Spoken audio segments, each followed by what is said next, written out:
start with you. Just can you speak to the confidence of the group having that sort of start the year with back-to-back wins under Joe? Yeah, obviously, everyone knew coming into this year, new coach, new playing group. It was going to be kind of unknown, but to start the year with 2 wins, it's what we set out to do, and it's a really good group here. Boys are tight, and it's starting to show on the field. So there's a good vibe in the group at the moment. I guess on sort of looking towards Georgia, how important is it to just sort of keep that going and not overlook Georgia, particularly sort of how the sort of World Cup result went, where they pushed you to the 60th minute and then you ran away. Yeah, obviously it's just it's another game. Test match rugby, whoever you're playing, it's going to be a tough game, afternoon game. So there should be some good footy played. But like you said, Georgia are a team that's on the rise. They've had some good results. They beat Japan on the weekend. Some big results last year as well. So we're just going to prepare like we always do. But yeah, it's going to be a tough game for sure. At the Wallaby, you sort of played a bit of 10 and 15, sort of going between the two. I think you played 15 in that Georgia game. Has Joe sort of indicated where he sort of sees you sort of suit best in this sort of in his plans? I've been training just at 10. So I think just at 10, myself, Tommy Liner and Noah, we've all been, rotating in and out there. And we've got Kells and Tommy Wright at fullback, who are both exceptional players. So at the moment, just at 10. But, I'm happy to play wherever the team needs me if that happens. Ben, I know you weren't on for very long in Melbourne. How difficult was it just coming in those conditions with like a really greasy ball? Like, how did you find it out there? Yeah, obviously it's always pretty tough when you're coming off the bench, with 10 or so minutes to go. You don't want to try overplay to get into the game, but you need to be ready for any opportunity that presents itself. And especially when it's wet, it always makes it a bit harder. But the boys already set up a good platform when I came on. All I had to do was my job, and the boys around me helped that. And just fortunate to close out the game and get the win. You mentioned earlier, obviously, it's a new setup. The boys are connecting really well. Can you just take us into a bit of the culture? Obviously, there's quite a lot of new faces, people like Angus here. Take us into that. Like, how's it felt, sort of, you've been around Wallaby sides before? Yeah, like I said, it's really, refreshing. There's still a core group of boys who have been here for the past couple of years, which is good. But then a lot of new boys, like you said, which is awesome to see. Boys who have played Super Rugby for a couple of years now, who've really pushed their case and finally getting opportunities, which is exciting. And they just bring that extra, element around the group off the field as well. You're meeting new boys, you're having fun with new boys who you haven't really spent much time with before, and I think that's showing on the field as well. Ben, can you just, 10 months ago you were preparing for an afternoon game and started in front of 80,000. Can you believe what's happened in the last 10 months and the fact that you're just preparing at 10 now? Yeah, it's exciting. I'm just grateful that I'm in this position as well. In the squad last year and in the squad this year, and hopefully get to play this week. Team's announced tomorrow, so we'll wait and see. But an afternoon game is always an exciting time, especially against Georgia, who play a good brand of footy. So it's like we said last year, wasn't the greatest year for us, but I'm grateful to be here in this spot at the moment, and hopefully get a spot this weekend. You had 25 points against Georgia last time. That's I think a Wallabies record at a World Cup. Can you kind of think about what happened last time around them? Is there those sorts of things that you can take into this game?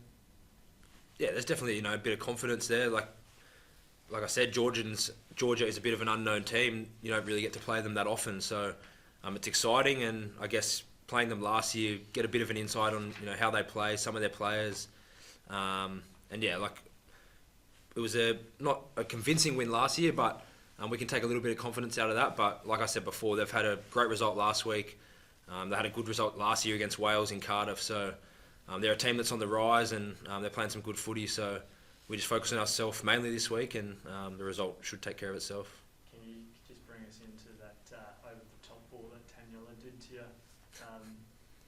Has he been showing you the footage of what he did then? Are you expecting something like the same? No, he hasn't showed it for a while. He definitely spoke about it throughout the World Cup last year, that's for sure. But Nella's a freakish player. He's been awesome this year for us so far in the scrum. His carries, and when he does that kind of stuff as well, it just shows the kind of athlete he is. So it's exciting, playing behind a forward like that, and hopefully he can produce something like that this week. And have you guys looked at any of the footage during their win against Japan on the weekend yet? A little bit, yeah. We've had backs and forwards meetings this morning, so we've looked at a little bit of their stuff and a couple of their key players and some spaces we can attack and defend. So, like I said, there's some opportunities there for us, but yeah, we're going to have to be on our game for sure.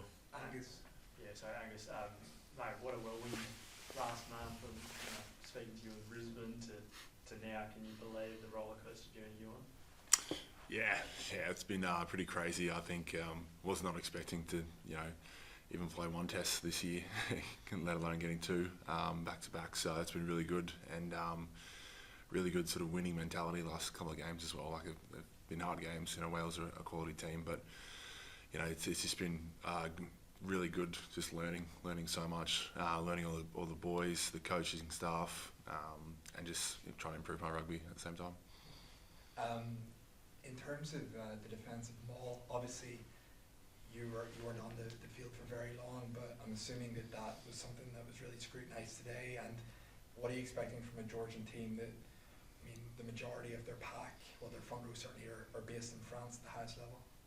Yeah, look, excuse me. I think anyone watching, whether you guys or the average person at home, can see that we weren't well. We didn't do well on the weekend there. So I think any team will play, you're going to try and target that. It'd be sort of we're expecting them to come there. So with this week, we're really just focusing on sort of defending that, and then we'll obviously look at them and ourselves on how we can improve there. I think that we had a good mindset, just a couple of technical things that we just didn't quite get right. So yeah, we just a couple of big forward sessions coming up this week, I think. Specifically, what was it that you really didn't get right in terms of those defensive mauls? I think we probably try to just sort of hit and hold, without giving away our game plan too much. We just probably just try. We got a good hit, but then we sort of let them sort of gain a bit of momentum, and then they sort of did that sort of swimming around the sides, and we weren't quite ready for that.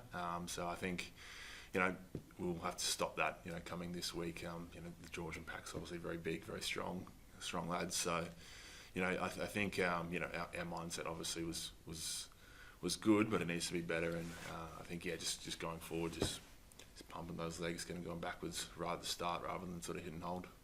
Angus, after the game, Warren Gatland said that he thought sort of the streetwise nature of the finishers like yourself and Ben sort of proved the difference at the end there. Is there sort of method in that, having spent 5 or 6 years at Super, that you're a lot more comfortable coming into that environment than maybe what Wales were in the final 15, 20 minutes? Yeah, look, when I got on, it was 60 minutes or so, and the game was very much in the balance. So a couple of calls go either way, and the team's ahead. So I think the coaching staff just said to me and a lot of the other finishers to just sort of get on, do your job, and you don't need to, like Dono said before, you don't need to go and try and win the game.